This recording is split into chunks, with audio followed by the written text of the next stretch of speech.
ओम नमो भगवते वासुदेवाय। ओम नमो भगवते वासुदेवाय। ओम नमो भगवते वासुदेवाय। नमस्कार धार्वाध्याय श्लोक 51। एवं वर्षा सहस्राणि माना सस्ते माना सुखं विदानो अपि न तप्य सर्वभौमा इंद्रिये एवं वर्ष सहस्राणि मनस्ते मनसुखं दानोऽपि न तर्प्य सर्वभौमकदिन्द्रिया एवं वर्ष सहस्राणि मनसस्ते मनसुखं दानोऽपि न तर्प्य सर्वभौमकदिन्द्रिये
हिंदी है इंग्लिश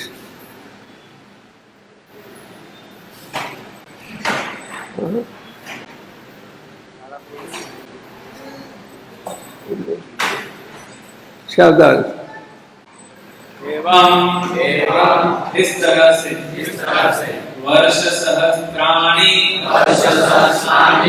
1000 वर्षों तक मनः षष्ठे 5 ज्ञानेंद्रियों तथा मन के द्वारा मनः सुखम मन द्वारा उत्पन्न क्षणिक सुख विदधानः संपन्न करते हुए अभी यद्यपि न अतृप्त संतुष्ट नहीं हुए सार्वभौमः सारे जगत का राजा होकर भी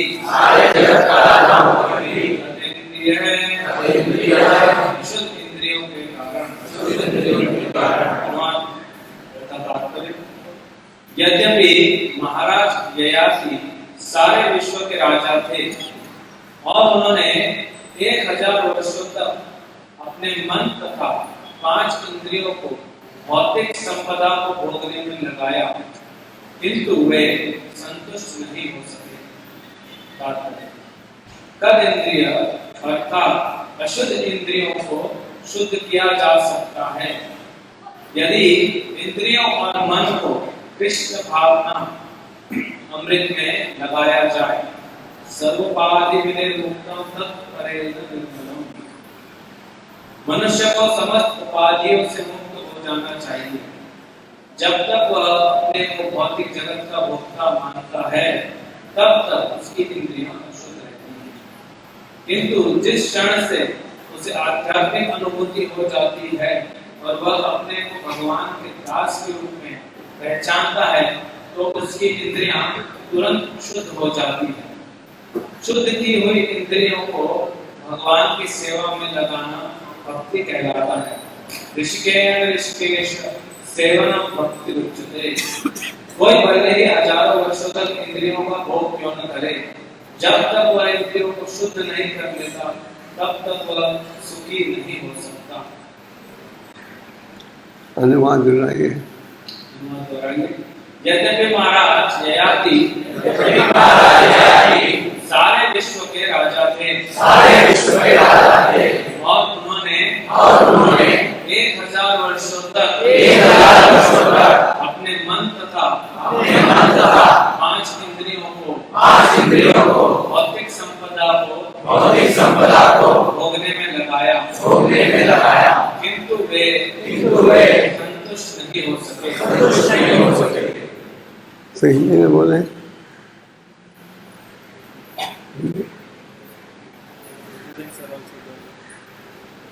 Everyone understand Hindi here?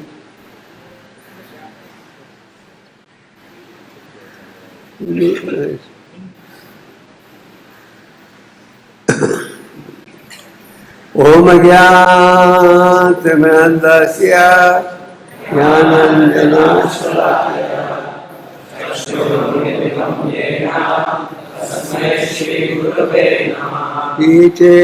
चैतन्यमनोभीष्टं स्थापितं येन भूतले स्वयं रूपा कदा मह्यं ददामि स्वपदान्तिकम्। जय श्री कृष्ण चैतन्य प्रभु नित्यानंद श्री अद्वैत गदाधर श्रीवासादि गौरभक्तवृंद। हरे कृष्णा कृष्णा कृष्णा हरे हरे, हरे राम राम हरे हरे। यहाँ वैशस्त्राणि मनसते मनासुखम विधानमपि न सर्प्य सर्वभौमा करे। श्रीमद् भागवतम के द्वारा हमें ये शिक्षा प्राप्त होती है कि हम किस प्रकार भगवान के शरणागत हो सके, और अगर हम इस शिक्षा का लाभ उठाएं बिना शंका के हम जीवन के लक्ष्य को प्राप्त कर सकते हैं। आपको सुनाई दे रहा है पीछे? हाँ, जोर से बोले। और हम जीवन के लक्ष्य को प्राप्त कर सकते हैं। आप पिछले कई हफ्तों से महाराज ययाति की कथा सुन रहे हो और सुनते जाओगे एक अध्याय और। तो महाराज ययाति राजा थे और इंद्रिय तृप्ति में उनकी रुचि थी। हम सबकी सबसे बड़ी समस्या क्या है? ये है भौतिक आकर्षण। भगवद गीता के 3रे अध्याय में अर्जुन ने भगवान से पूछा क्या कारण है कि हम इच्छा के विरोध में आकर गलत काम कर देते हैं। हम जानते हैं ये ठीक है, अनुकूल है, ये प्रतिकूल है, और जानते हुए भी ये कार्य प्रतिकूल है, हम उसमें जुड़ जाते हैं। अर्जुन ने भगवान से प्रश्न पूछा। भगवद गीता में प्रश्न और उत्तर आप पढ़ते हो। अर्जुन प्रश्न पूछ रहे हैं, भगवान उत्तर दे रहे हैं। और श्रीमद् भागवतम में भी आप प्रश्न और उत्तर सुनते हो।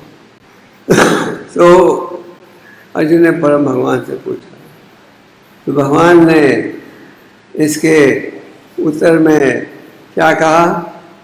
काम ऐसे क्रोध ऐसे राजगुण काम के प्रभाव के कारण हम जानते हुए भी विचलित हो जाते हैं। हम जानते हैं ये कार्य हमें नहीं करना चाहिए, तभी हम विचलित हो जाते हैं। अर्जुन ने एक रूप से वो प्रश्न पूछा जो आप और हम पूछते हैं, और भगवान ने कहा कि काम के प्रभाव के कारण वह व्यक्ति विचलित होकर गलत काम कर जाता है। फिर आगे भगवान ने कहा ये जो शत्रु है आध्यात्मिक जीवन का, इसको शत्रु कहा गया है। ये जो आध्यात्मिक जीवन का शत्रु है, इसका निवास का स्थान कहाँ है? मान लो आप कोई उग्रवादी को ढूंढ रहे हो, आपको ये पता लग जाए, ये सूचना मिल जाए उग्रवादी जू में है, उसे काम नहीं चलेगा। आपको ये पता लगाना है जू में कहाँ, कौन से कोठी में, कौन से कोने में, हरे कृष्णा लैंड में है क्या?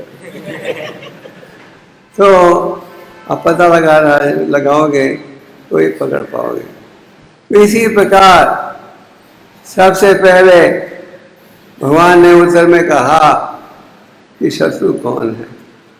फिर आगे वो कहते हैं कि शत्रु को आप कहाँ ढूंढ सकते हो, कहाँ प्राप्त कर सकते हो।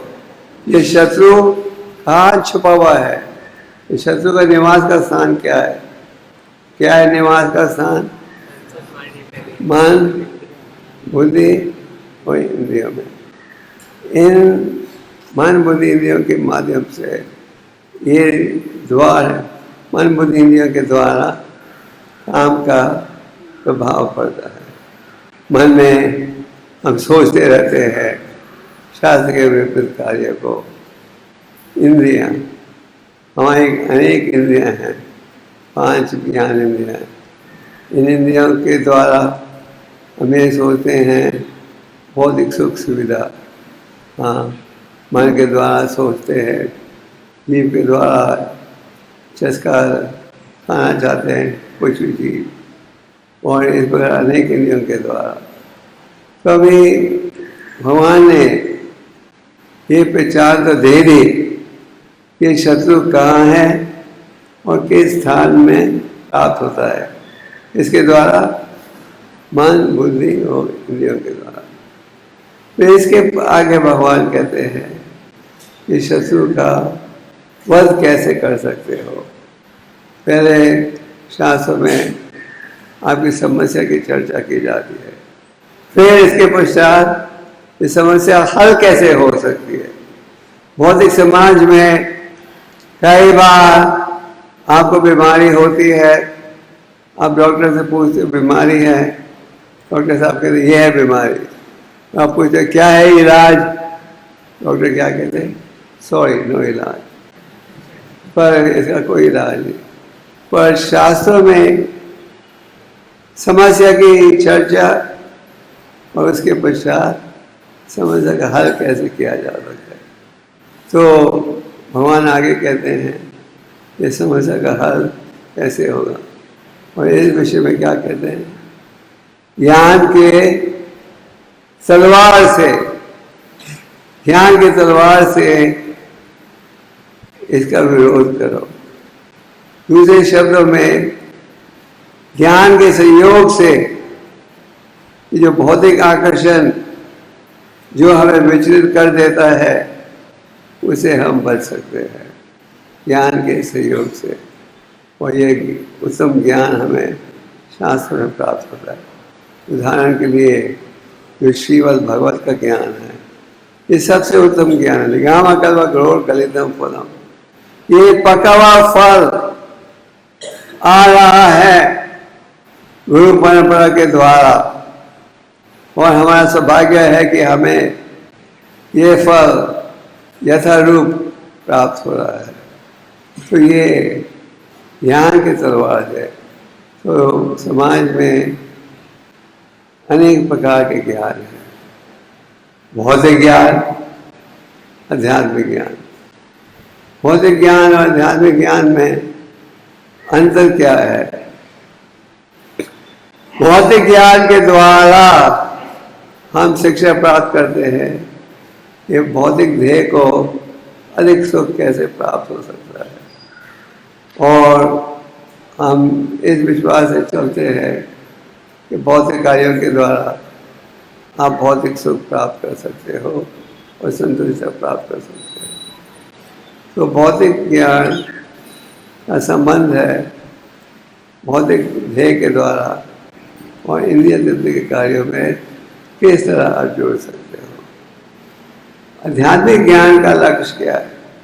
आध्यात्मिक ज्ञान का लक्ष्य है अब ये समझो कि अब हो कौन, ये समझो कि जीवन के लक्ष्य को कैसे प्राप्त किया जा सकता है, ये है आध्यात्मिक ज्ञान। और आध्यात्मिक ज्ञान के बिना समाज अधूरा है। जैसे हम कल दोपहर को समझा रहे थे लेक्चर में, इस समय भारत देश में यहाँ पानी की बड़ी कमी है और कई सालों में। इसका मूल कारण क्या है? आज प्रकृति द्वारा अगर आप कष्ट भुगत रहे हो, माया दक्षिणा प्रकृति श्रीते साचार, ये प्रकृति भगवान के निर्देशन में है, भगवान से स्वतंत्र नहीं। भगवान कहते हैं ये प्रकृति मेरे आदेश से चलती है। तो इसका कारण क्या है? समाज में यज्ञ जो कि आवश्यक है उसका पालन नहीं हो रहा, और जब समाज में यज्ञ समाप्त हो जाता है या घट जाता है या पाप का बोझा बढ़ जाता है, तो फिर आप ये अनुभव करोगे जो आज अनुभव हो रही है।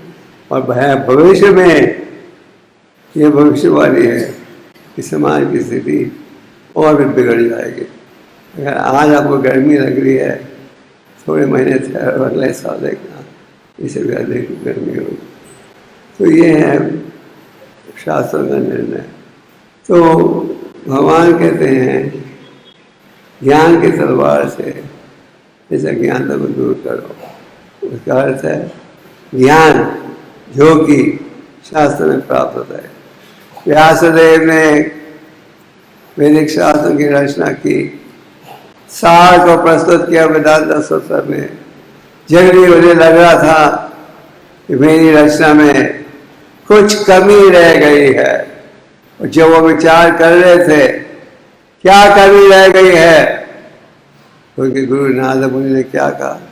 तुमने केवल शुद्ध भक्ति पर फल नहीं दिया, जिसके पश्चात उन्होंने हमें ये प्रसिद्ध भगवत का उपदेश दिया। तो भगवत में आप देखते हो कि हर समस्या का हल है। उदाहरण के लिए एक समस्या ये है कि हम सब काम वासना की तरफ खींचे जाते हैं। तो काम वासना की तरफ खींचे जाते हैं, वो देखा जाए ये हमारा सबसे बड़ा शत्रु है आध्यात्मिक जीवन में सफलता प्राप्त करने के लिए। हम भ्रम में रहते हैं कि हम इंद्रियों को सिद्ध कर सकेंगे। तो इस भाव का विरोध करने के लिए आप ये माया ययाति की कथा पढ़ते हो। माया ययाति राजा थे, उनका आकर्षण हो गया था। शुक्राचार्य की बेटी उनकी पत्नी थी देवयानी, और वो उनके साथ एक नौकरानी भी थी।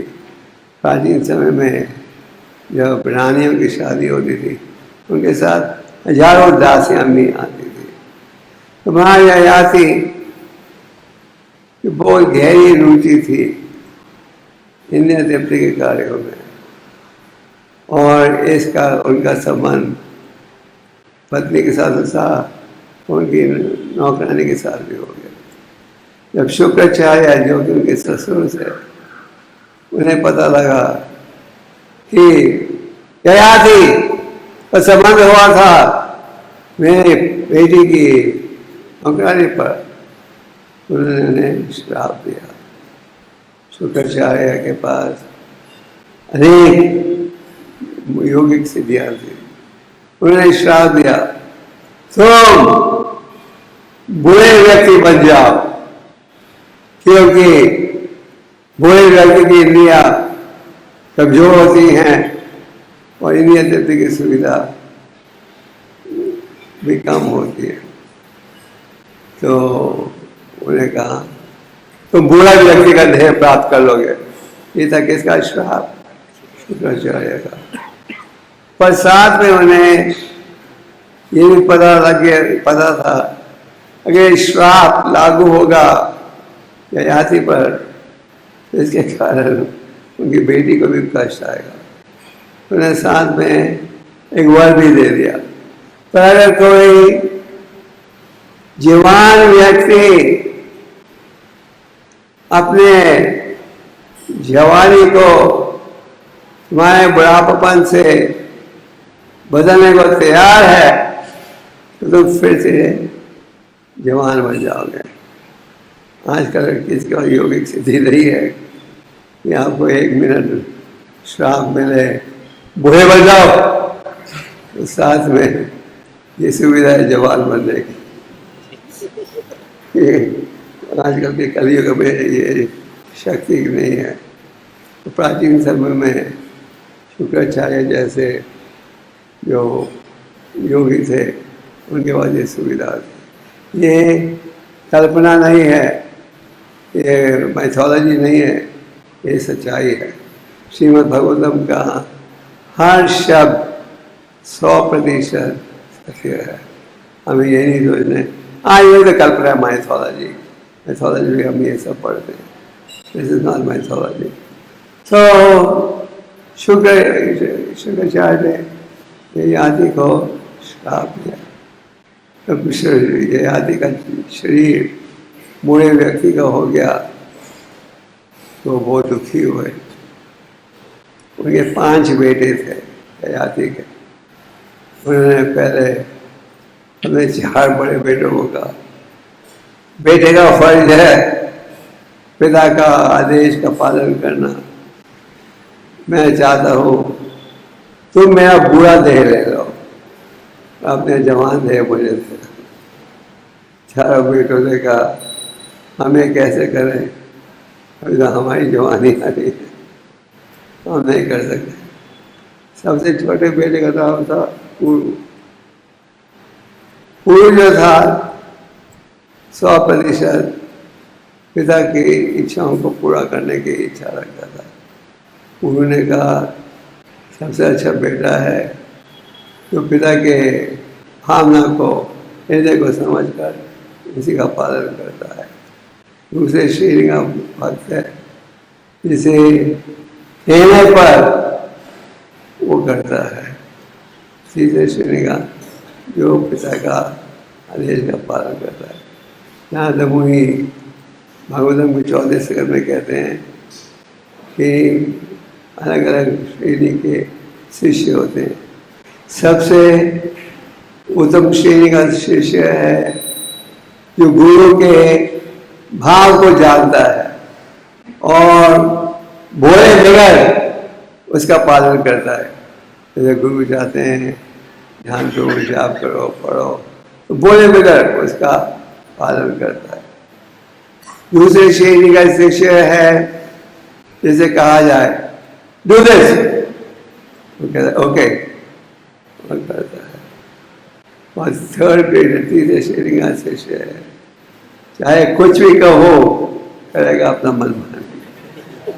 तो ये हमारे ऊपर है कि कौन सी श्रेणी का शिष्य बनना चाहते हैं। तो पूर्व ने कहा सब बेटों में सबसे उत्तम बेटा ये है जो कि पिता के कहने पर आदेश का पालन कर रहा है। गुरु ने पिता को कहा आपकी इच्छा है कि आप मेरा जवान देह स्वीकार कर लो, मैं तैयार हूँ।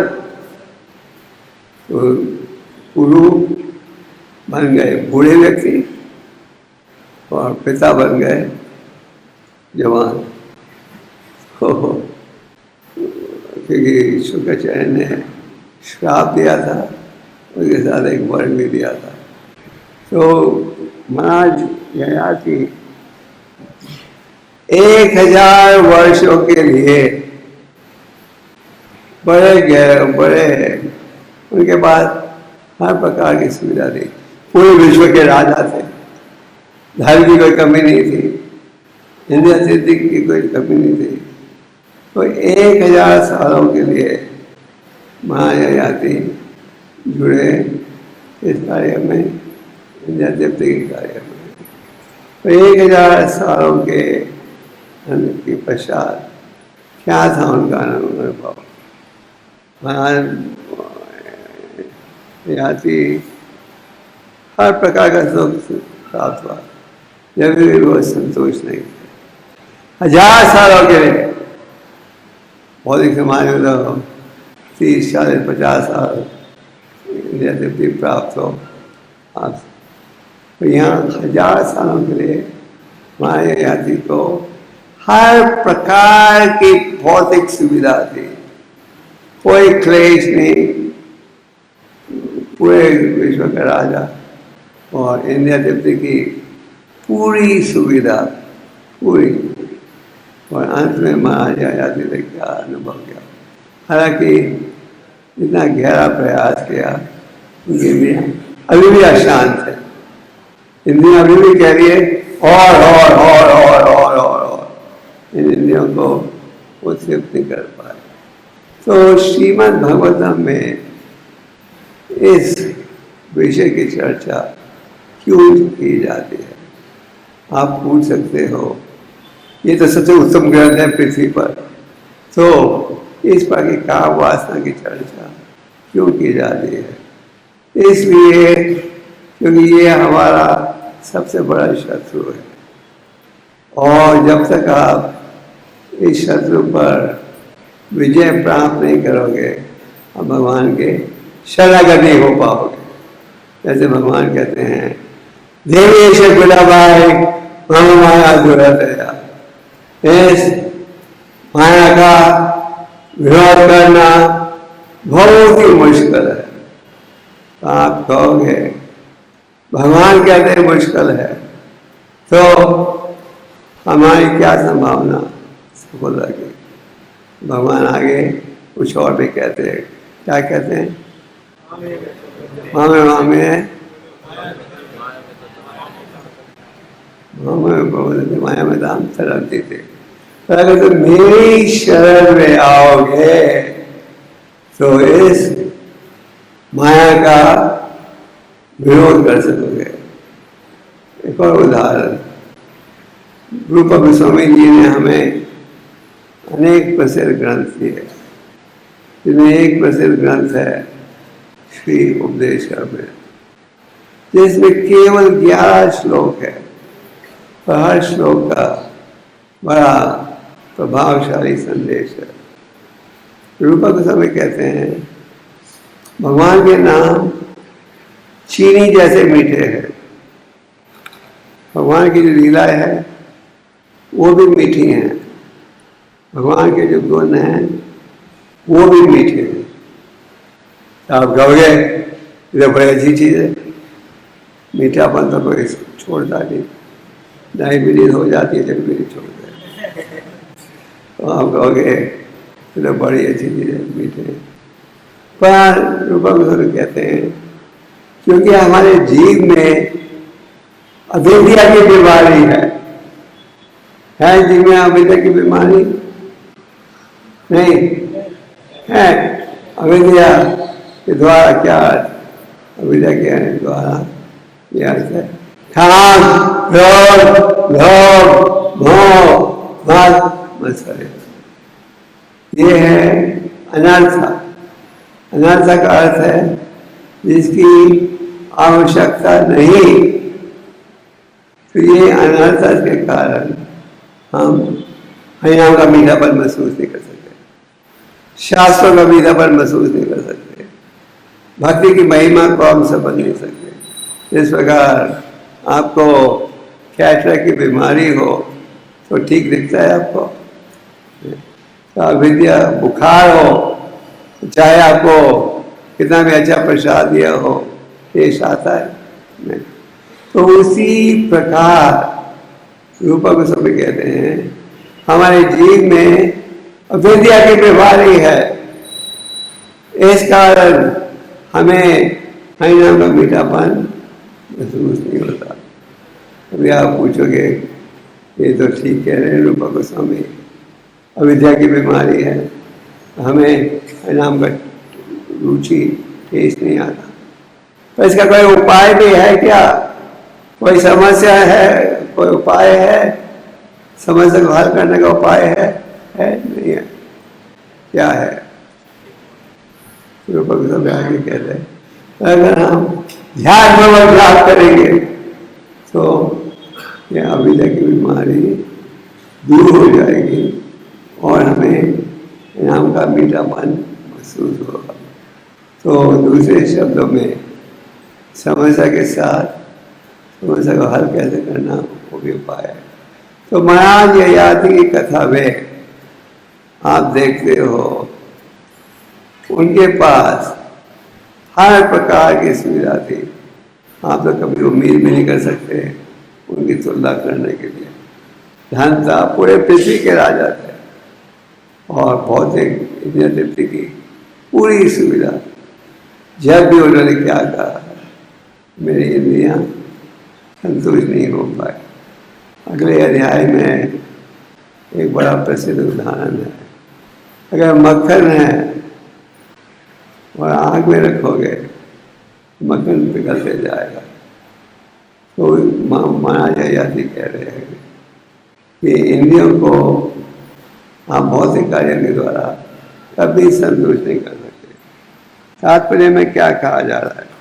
हर इंद्रिया, प्रभुपाद जी कह रहे हैं तात्पर्य में, हर इंद्रिया हमारी अशुद्ध इंद्रियां हैं। अशुद्ध इंद्रियां क्यों है? क्योंकि हमारा आकर्षण है भौतिक कार्यों की तरफ। हरिनाम में रुचि नहीं है और फिर भी गाना में रुचि। आपको जो जियो टेलीफोन की सुविधा मिल रही है, क्या है? जियो टेलीफोन के कॉन्ट्रैक्ट के साथ 1 लाख फिल्मी गाने, 1 लाख से भी ज़्यादा कई फिल्में, ये सब सुविधा। तो हम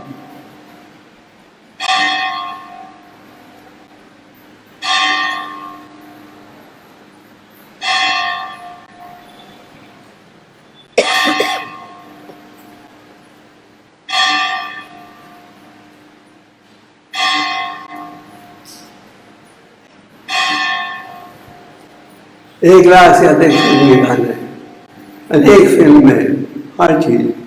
क्यों? क्योंकि इसमें हमारी रुचि है इसलिए। पर आप सोचते हो 1 लाख गाने सुनने से आप संतुष्ट हो जाओगे? आजकल आप हाई स्कूल एग्जाम्स के नतीजा पढ़ो, ज़्यादा लोग फेल हो रहे हैं। ये लोग ये मुफ्त की गाने, मुफ्त की फिल्में, ये सब देखने में लगे होते हैं। तो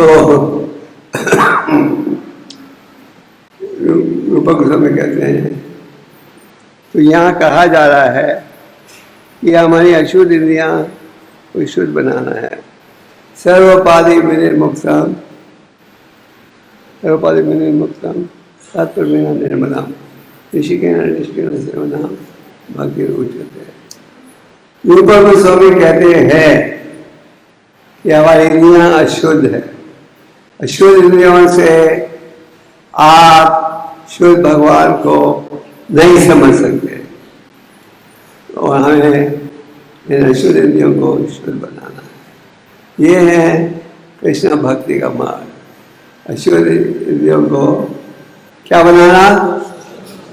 ये जो अनेक नियम दिए जाते हैं, कई बार लोग कहते हैं इस्कॉन संस्था में बहुत से बंधन है, बहुत से नियम है, वही संस्था देखो पूरी छूट है, न करो। हाँ, बंधन है, नियम है, किस लिए? आपके अशुद्ध हृदय को शुद्ध बनाने के लिए। ये जो नियम है, मंगल आरती में आओ, 16 माला करो, भगवतम सुनो। भगवतम के विषय में क्या कहा गया है? नास्ता परहेश बधेश नित्यम भगवत सेवया। भगवती उत्तम श्लोक है भक्ति भाव से जो व्यक्ति ध्यान से श्रीमद् भागवत को सुनेगा उसके जो अशुद्ध भाव है वो भी दूर हो जाएंगे। आपको कहा जाता है माला का जाप करो, ध्यान से करो, अंदर के वातावरण में करो। क्यों? ये माला का जाप जितने ध्यान से करोगे उतनी तेजी के साथ क्या प्राप्त होगा? उतनी तेजी के साथ हृदय की मैल दूर होगी। श्रीमद् भागवतम के 5वें स्कंद में भगवान ऋषभदेव का उपदेश प्राप्त होता है। भगवान ऋषभदेव के 100 पुत्र थे, भगवान के अवतार थे। उन्होंने कहा नूनम ब्रह्मता कुरुते विकर्मा, जो व्यक्ति विकर्म में कार्य करता है जो शास्त्र के विरोध में है वो मूर्ख व्यक्ति है। प्रमता, प्रमता का अर्थ मूर्ख। हाँ यहाँ पे मूर्ख क्यों बुलाया जा रहा है? क्योंकि वो कहते हैं आगे जो व्यक्ति इन्हें देते कहीं में जुड़ता है ये नहीं देख सकता आज जो ध्येय है आपके पास वो क्या दे रहा है आपको? केवल कष्ट। आप कह रहे कहोगे हाँ कष्ट दे रहा है, हम तो सुखी है, इतने जवान है, हर प्रकार का सुविधा है। मान लो आप आज सुखी हो, सूरज पत्नी धंधा वगैरह क्या हमेशा ये रहेगी? वैसे किसी समय भी अंत आ सकता है। और बौद्धिक समाज में क्या है? क्लेश ही क्लेश। आज जैसे समाज की स्थिति देखो कष्टों से भरा हुआ है, तो उपाय क्या है? अशुद्ध इंद्रियों को शुद्ध बनाना। तो प्रभुपाद जी इस श्लोक के तात्पर्य में समझा रहे हैं कि अगर हम भगवान को समझना चाहते हैं हमें अशुद्ध इंद्रियों को शुद्ध बनाना है। इंद्रियों को जब तक हम संतुष्ट करने का प्रयास करते हैं केवल क्लेश की प्राप्त। भागवतम में उदाहरण है जो पतंगा होता है वो अपने आँखों को संतुष्ट करने का प्रयास करता है। तो रात के समय जब आप बत्ती जलाते हो पतंगा कहता है ओह, इसकी भी सारा दिन राह देख रहा था क्योंकि सूर्य तक तो वो पहुँच नहीं सकता। तो पतंगा जाकर बैठता है दीपक के पास और आँख से जल जाता है। तो मधुमक्खी अपने नाक को संतुष्ट करने का प्रयास करती है। तो कमल के फूल में जाकर बैठती है, उसे लगता है समाधि में पूरा आनंद आ रहा है। तो शाम को जब फूल बंद होता है तो उसकी मृत्यु हो जाती है। हाथी को पकड़ रहा है ऐसा नहीं है। तो हाथ जो शिकारी है उन्होंने हाथियों को खास शिक्षा दी हुई है, ट्रेनिंग। तो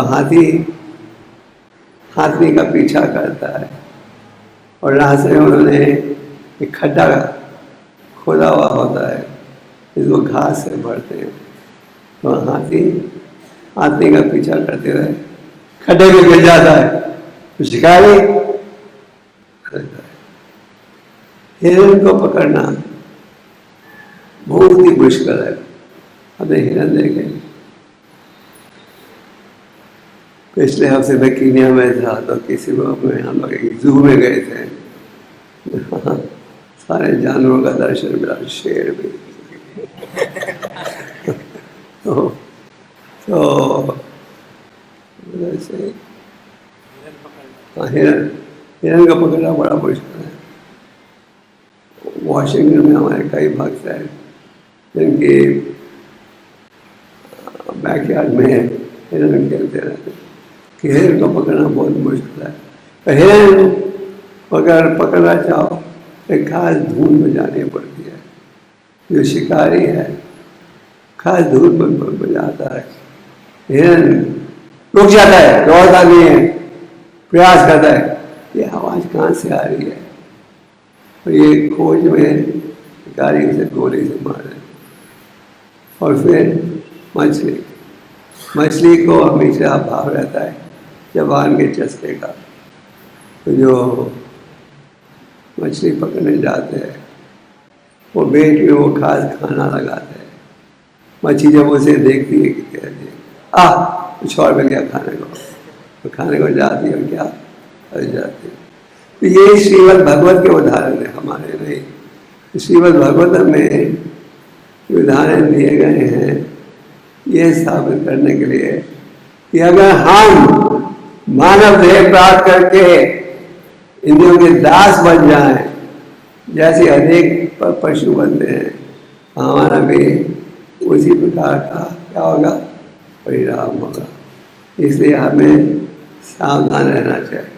तो महाराज ययाति की कथा का मूल संदेश ये है, हमें शिक्षा प्राप्त हुई है। अगर महाराज ययाति 1000 साल तक जुड़े थे इन कार्यों में, उनकी नियत संतुष्ट नहीं हुई, हमारी क्या संतुष्ट हुई? हाँ, 20, 30, 40, 50, 60 साल इंद्रिय तृप्ति कर लोगे, तो 60 साल के बाद क्या करोगे? हम तो लास्टी बकरे जैसे थे।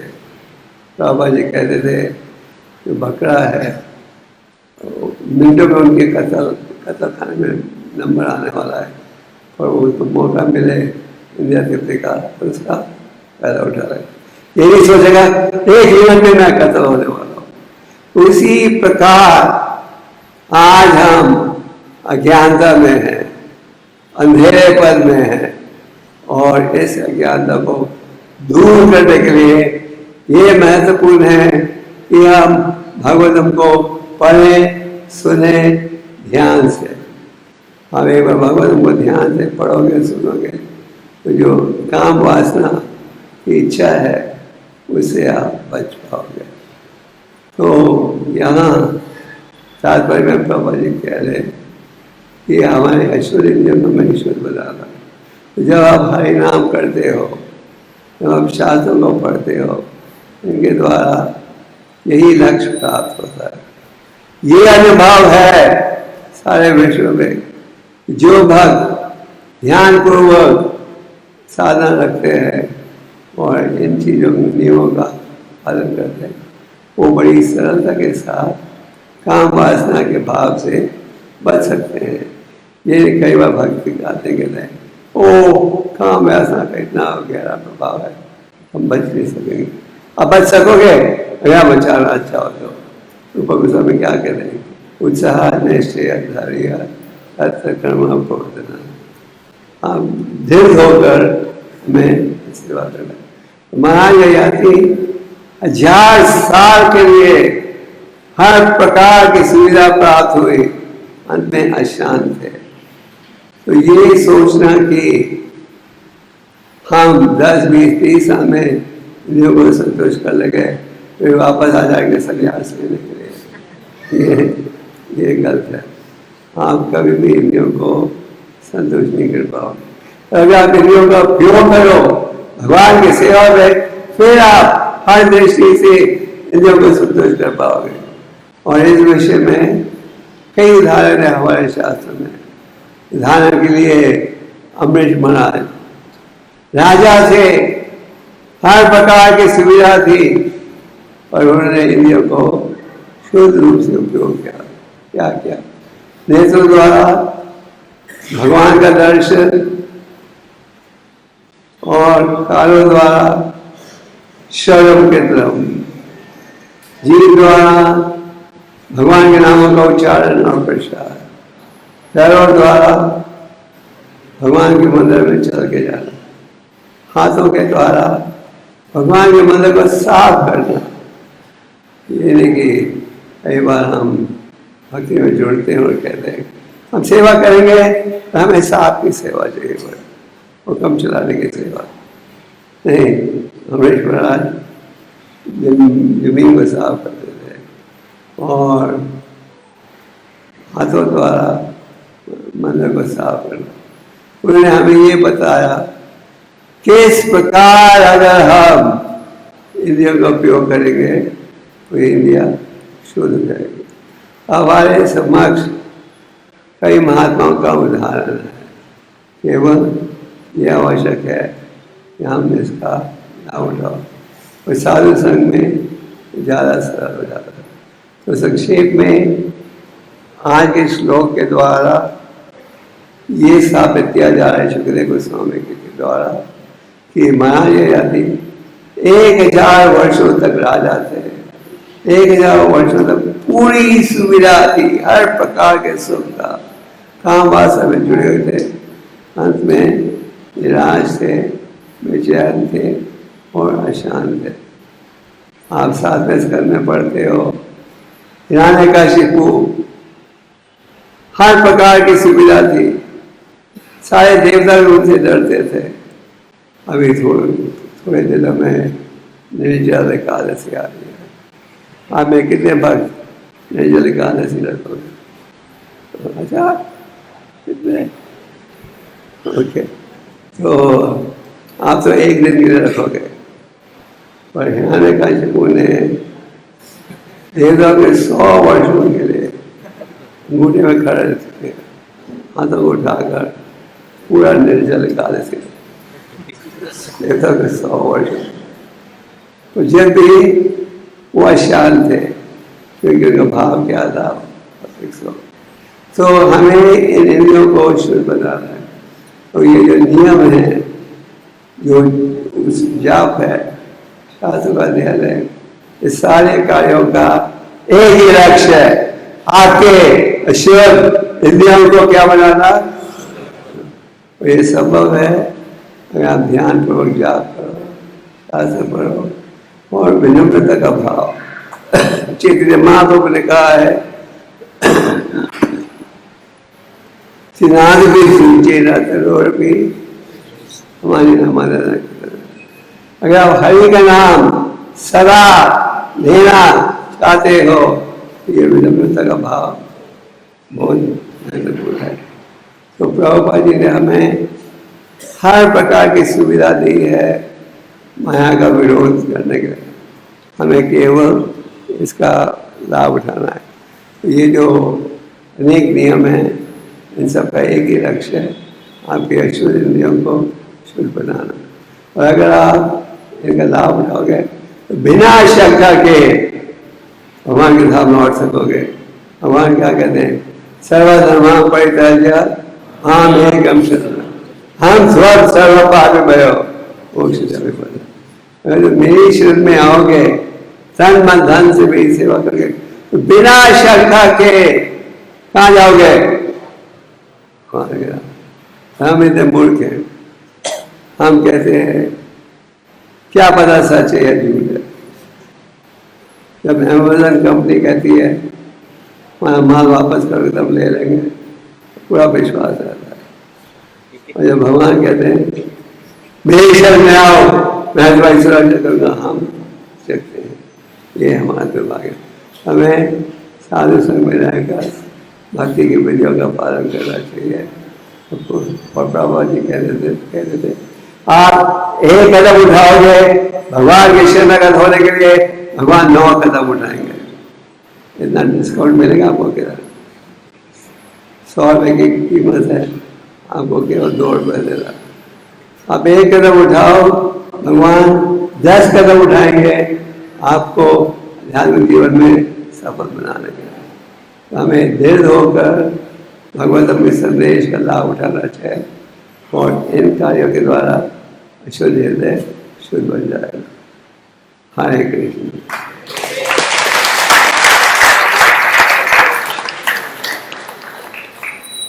कोई प्रश्न है तो मुझे जाना है।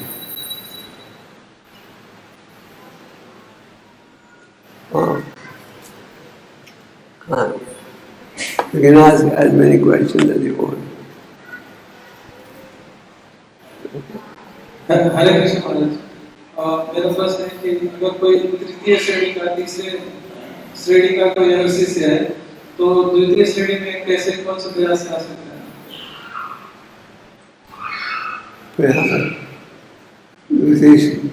आप तीसरी श्रेणी में हो, आप दूसरी में जाना चाहते हो, तो प्रयास करने पर जा सकते हो।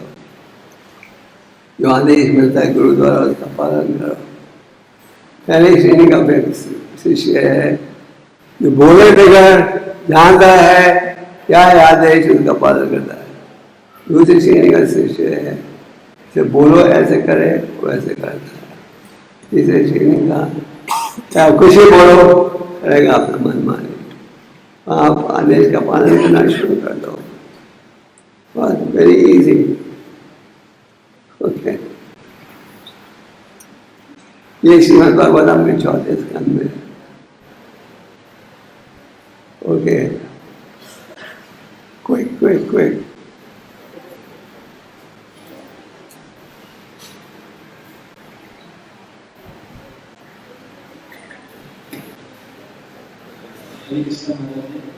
प्रश्न है कि बोला इंद्रियां हमारी शुद्ध होंगी साधना भक्ति का पालन करने से। तो जैसे कि किसी की इंद्रियां बहुत ज्यादा शुद्ध है तो क्या ज्यादा उसको साधना करनी चाहिए? ऐसा प्रश्न, ज्यादा साधना करेंगे तो गंदे शुद्ध होंगी। अगर आप माला का जाप ज्यादा करना चाहो तो इसमें कोई इतराज नहीं है। अगर मानव को 32 माला करना चाहता हो करो, पर सेवा भी करो साथ में। ये नहीं कि हम सारा दिन माला करें या माला करने का बहाना दें और सेवा नहीं करें। दोनों चीज़ें करो। पापा जी कहते थे सुधारने के लिए आपको 2 चीज़ों की आवश्यकता है, दवाई और परहेज। हमारी दवाई है चैंटिंग, परहेज है सेवा, दोनों की आवश्यकता है।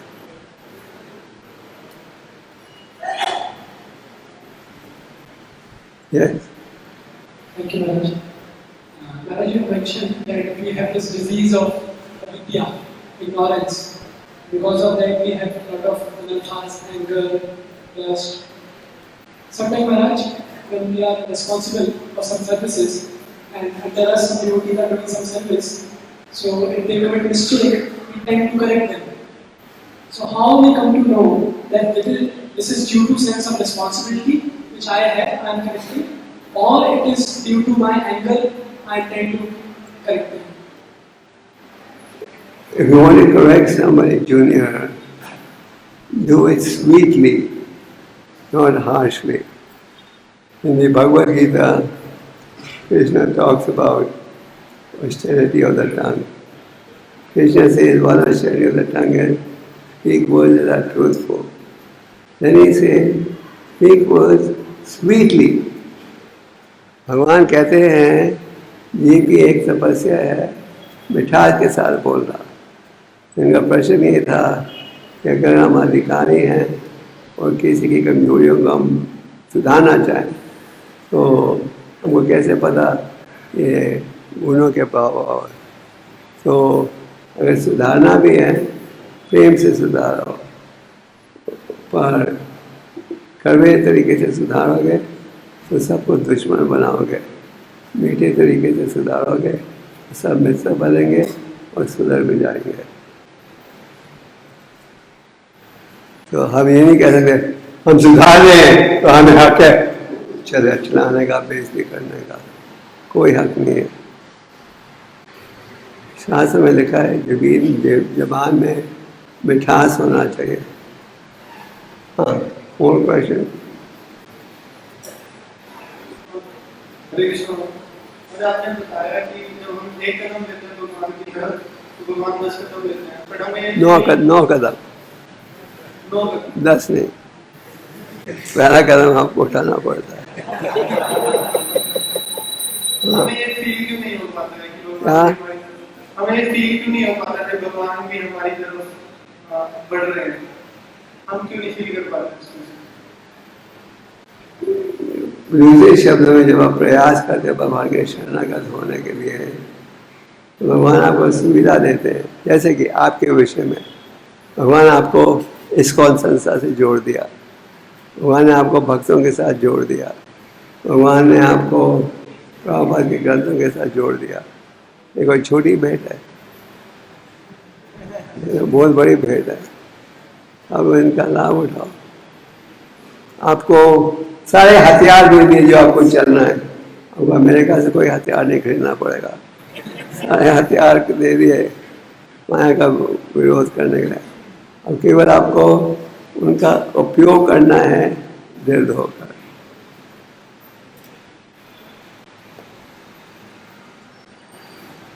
हनुमान हरे कृष्ण महाराज।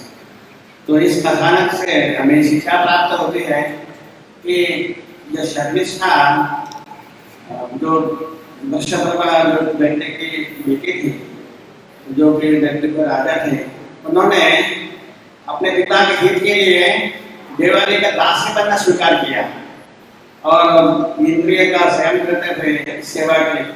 तो इसके बाद में उसका लाभ और उसको तो बच्चे भी हुए और वो उसने बेटा था पुरु, जो कि ययाति को अपनी जवानी दिया और उसकी सेवा की।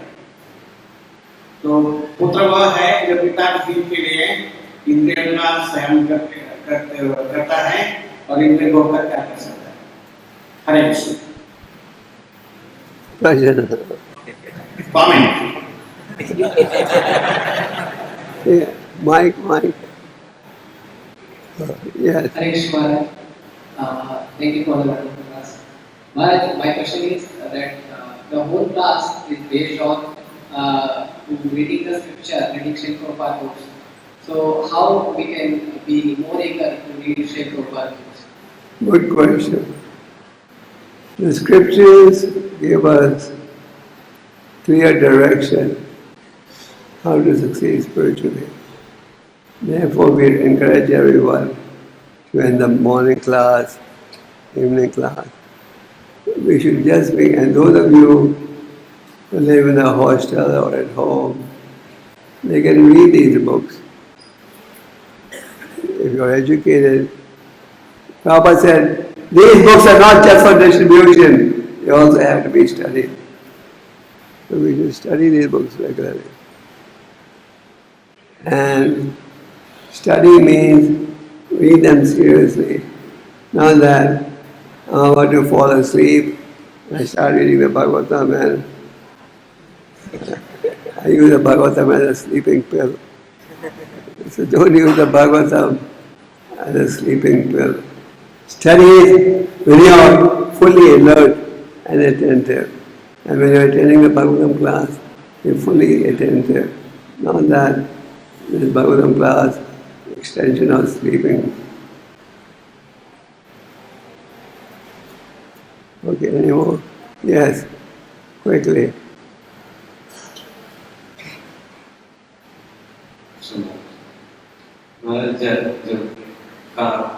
हृदय में चलता है तो जो भी भगवत संदेश और जो भी जपी हैं वो सब बन जाते हैं।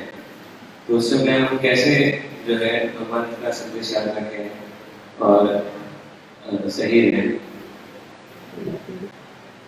When the lust is there, burning in the heart, you forget the instructions. How do we remember that? काम वासना के आग हल्के हृदय में है, ये मत सोचो मेरे हृदय में है। ये समस्या सबकी है, चाहे पुरुष हो या स्त्री। इसके लिए भगवान गीता में कहते हैं, और गीता का संदेश अंतर्राष्ट्रीय संदेश है, पूरे मानव समाज का। भगवान ने जो उपाय दिया है ये भी सबके लिए है। ये नहीं कि आपको अलग उपाय है, उसको अलग उपाय है, उसको अलग उपाय। तो सबके हृदय में ये जरूरी है और सबके लिए एक ही समस्या हल है। तो आपका प्रश्न क्या है?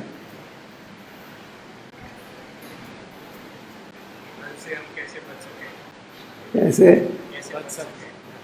वही जो आपको उपदेश दिया जा रहा है, जो उपदेश आप रोज सुनते हो उसका पालन करके you can protect yourself by following the process given by the acharyas. The process that is being presented is the process given by the great acharyas and Prabhupada. Prabhupada didn't give us anything of his own. He just repeated what the acharyas have given. अगर हम नियमों का पालन करेंगे बिना शंका के 100% आप भगवान के शरणगत हो सकोगे। और कई हजारों भक्त ऐसे होंगे जो इस माया के प्रभाव में रहते हुए भी सेवा कर रहे हैं। ओके ओके हरे कृष्ण महाराज। अभी बताया कि भ्रम में नहीं रहना चाहिए लोगों को, तो हम कैसे समझे कि ये सफल हो गया? सफल व्यक्ति कौन है? सफल व्यक्ति वो है जो अच्छी साधना रखता है, जप करता है, मंदिर में शांत क्लास में आता है और दिल में सेवा करता है। सिंपल। हम आपको ये नहीं कहते लाख रुपये दिन का लेके आओ तो ही सफल माने जाओगे, या हरिना में रुचि बढ़ा रहे हो आप सफल हो। हरे कृष्ण महाराज जी, जैसे आपने बताया कि अगर किसी को सुधार करना है तो हमें नम्रता से सुधार कर सकते हैं, स्वीट वर्ड्स में बोल सकते हैं, लेकिन कभी कभी होता है कि बार बार बोलने पर अगर कोई व्यक्ति नहीं सुधरता है तो थोड़ा स्ट्रांगली बोलना पड़ता है, और स्ट्रांगली बोल दे रहा है तो सामने वाला व्यक्ति बुरा मान लेता है। तो इस सिचुएशन में जिसे स्ट्रांगली बोला गया है उसने क्या समझना चाहिए कि मुझे क्यों बोला गया है, और जो स्ट्रांगली बोल रहा है उसने क्या समझना चाहिए कि मैं क्या कर रहा हूँ? कई बार हम स्ट्रांगली बोलते हैं अहंकार के कारण। अहंकार हमारा सबसे बड़ा शत्रु है ध्यान में। हम अपने एक शत्रु बन जाते हैं। तो अगर आप प्रेम से बोलोगे तो अच्छी संभावना है लोग सुनेंगे। प्रभुपाद भी बड़े प्रेम से भक्तों को सुधारते हैं।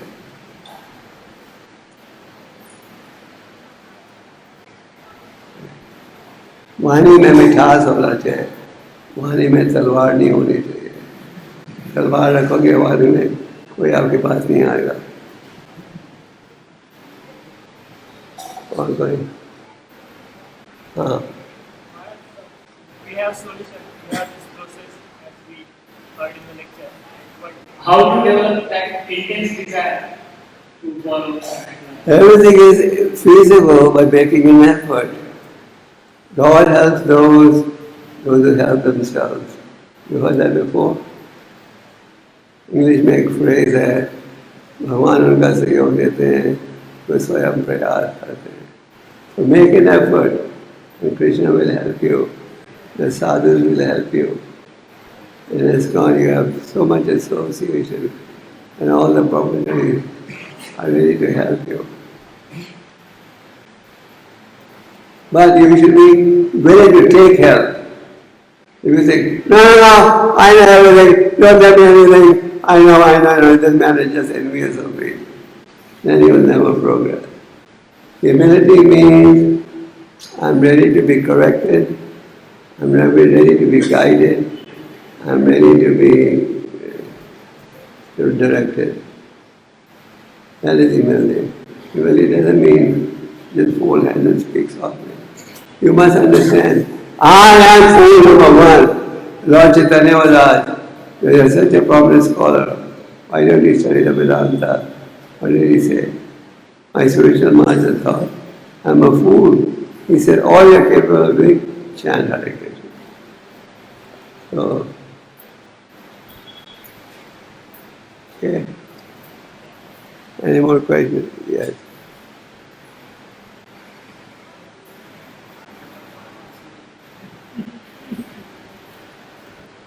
महाराज जी, अभी हम साधना करते हैं तो कृष्ण के करीब जा रहे हैं, बट उसी में हमारी जो 5 हैबिट्स हैं तो वो वापस से पीछे खींच रही है, तो उनको कैसे? 5 हैबिट्स सबकी बुरी आदतें हैं, तो उन्हें रोको। भगवान ने आपको शक्ति दी है, हथियार दिए हैं, उनको रोको। मान लो 2 साल पहले आपका एक्सीडेंट हुआ, तो आप ऐसे चलते हो कि फिर एक्सीडेंट हो जाए? नहीं, आप सावधान रहते हो कि एक्सीडेंट नहीं हो। तभी आप बुद्धि लगाओ कि आप उनसे बच सको। भगवान कहते हैं स्पष्ट ऐसे बच सकते हो। You don't need to do any research. All the answers are already there. Okay? Any more?